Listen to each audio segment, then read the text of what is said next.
ধনুরাশির অগাস্ট 2026, ধনুরাশির অগাস্ট 2026 কোন কোন ক্ষেত্রে ভালো, কোন কোন ক্ষেত্রে মন্দ।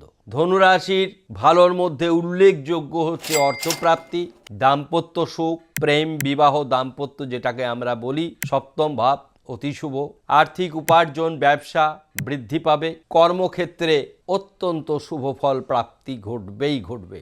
কেননা ধনুরাশির দশমপতি গ্রহ বুধ বর্তমানে মিথুন রাশিতে রয়েছে স্বক্ষেত্রে, এর পুরো নির্যাস ধনুরাশি পাবে। ধনুরাশির সমস্যা বৃদ্ধি পাবে ভ্রাতাভগ্নী ক্ষেত্রে এক উল্লেখযোগ্যভাবে, অর্থাৎ ভ্রাতাভগ্নী শরীর ভালো যাবে না, মূলত স্বাস্থ্যহানি ঘটতে পারে এবং বন্ধু থেকে সাবধান হতে হবে। বন্ধু দ্বারা ক্ষতি হওয়ার সম্ভাবনা রয়েছে। গুপ্ত শত্রু বৃদ্ধি পাবে। গুপ্ত শত্রু এমন একটি ঘটনা, এই গুপ্ত শত্রু থেকে মুক্ত না হতে পারলে সমস্ত কাজ হওয়া কাজ বাধা বিঘ্ন ঘটে। এরা পারে না এমন কিছু নয় যা করতে পারে না গুপ্ত শত্রু। গুপ্ত শত্রু অল্প হলেও সেটা নাশের কারণ হতে পারে। তাই আমরা ভিডিওর শেষে আপনাদের যে সমস্যা ভ্রাতাভগ্নী ক্ষেত্রে, বন্ধুত্ব ক্ষেত্রে, গুপ্ত শত্রু ক্ষেত্রে আমরা তার প্রতিকার বলে দেব। সম্পূর্ণ ভিডিওটি আমাদের সঙ্গে থাকবেন। চলে আসুন ট্রানজিটে, অর্থাৎ গ্রহরা কে কোথায় রয়েছে। মঙ্গল রয়েছে বৃষ রাশিতে, বুধ স্বক্ষেত্রে মিথুন রাশিতে, রবি বৃহস্পতি কর্কট রাশিতে, অত্যন্ত শুভ সমন্বয়। কর্কট রাশিতে বৃহস্পতি উচ্চস্থ, শুক্র সিংহ রাশিতে রয়েছে, সঙ্গে কেতু। এটি একটি অসুবিধার কারণ, বিপরীত লিঙ্গ বন্ধু দ্বারা সমস্যা বৃদ্ধি হতে পারে, তবে ধনুরাশির ক্ষেত্রে তার সম্ভাবনা নেই। আরেকটি সমস্যা হচ্ছে রাহু চন্দ্রের সঙ্গে রয়েছে, গ্রহণ দোষ তৈরি করেছে। রাহু কুম্ভ রাশিতে রয়েছে, চন্দ্রও কুম্ভ রাশিতে রয়েছে।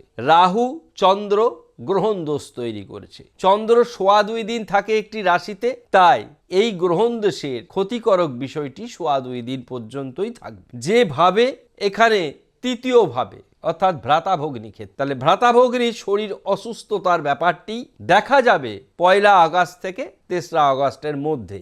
এই 3 দিন ভ্রাতাভগ্নী যাতে ভালো থাকে তার অ্যাডভাইস করতে হবে, সে ব্যাপারে লক্ষ্য রাখতে। আমরা নিখুঁতভাবে আপনাদের সামনে যখন রাশিফল বলি, সমস্যাগুলো এত ভালোভাবে আমরা আপনাদের কাছে তুলে ধরি যাতে সহজে বুঝতে পারবেন এবং প্রতিকার স্বরূপ কি করবেন। আপনার ধরুন ভাই বোন আছে, তাদের ওই যে 1 থেকে 3 তারিখ তাদের ভালো থাকার বিষয়টির জন্যে কি করবেন, তারা যাতে বাড়ির বাইরে না হয়, শারীরিক দিকটা যেন সুস্থ থাকে, সামান্য একটু সর্দি কাশি লাগলেই ডাক্তারের পরামর্শ গ্রহণ করবে, সেলফ মেডিকেশন করবে না, ইত্যাদি ইত্যাদিগুলোই থাকলেই বুঝতে পারবেন যে না, ভ্রাতাভগ্নীর সমস্যাটা থাকলেও তার সমাধানের পথ আপনারা করে দিতে পারছেন। তাছাড়া আমরা ভিডিও শেষে বলে দেব কি করবেন। এবার আমরা আসব শনি।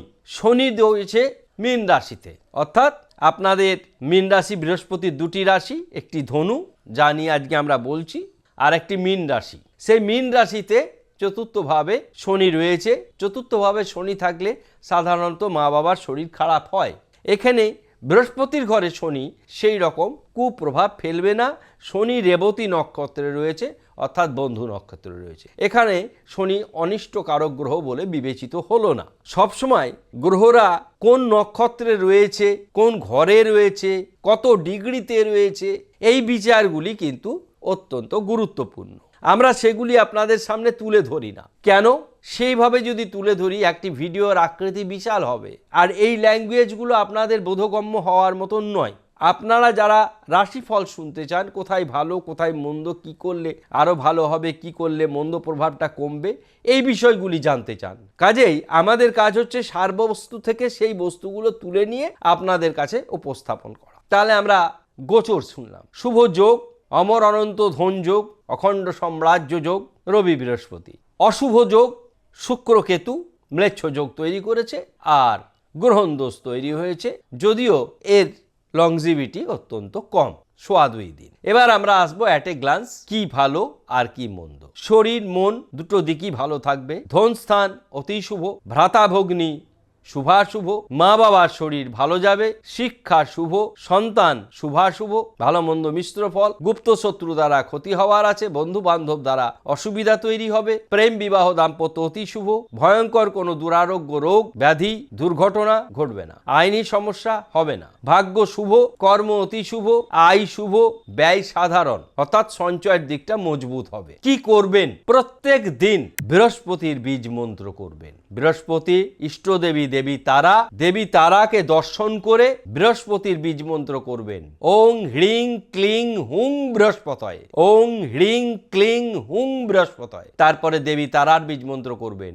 ওং শ্রিং হ্রিং স্ত্রিং হুং ফট। আবার বলছি, ওং শ্রিং হ্রিং স্ত্রিং হুং ফট। বারবার শুনে শুনে এগুলি করবেন। 18 বার করবেন। বৃহস্পতির ইষ্টদেবী তারার বীজ মন্ত্র, সর্বক্ষেত্রে সুফল অর্জন করবেন। আমাদের অনুষ্ঠান আপনাদের ভালো লাগলে শেয়ার করবেন। ভিডিও অবশ্যই যারা দেখছেন এখনও সাবস্ক্রাইব করেননি তারা সাবস্ক্রাইব করবেন। সকলে ভালো থাকবেন। ধন্যবাদ।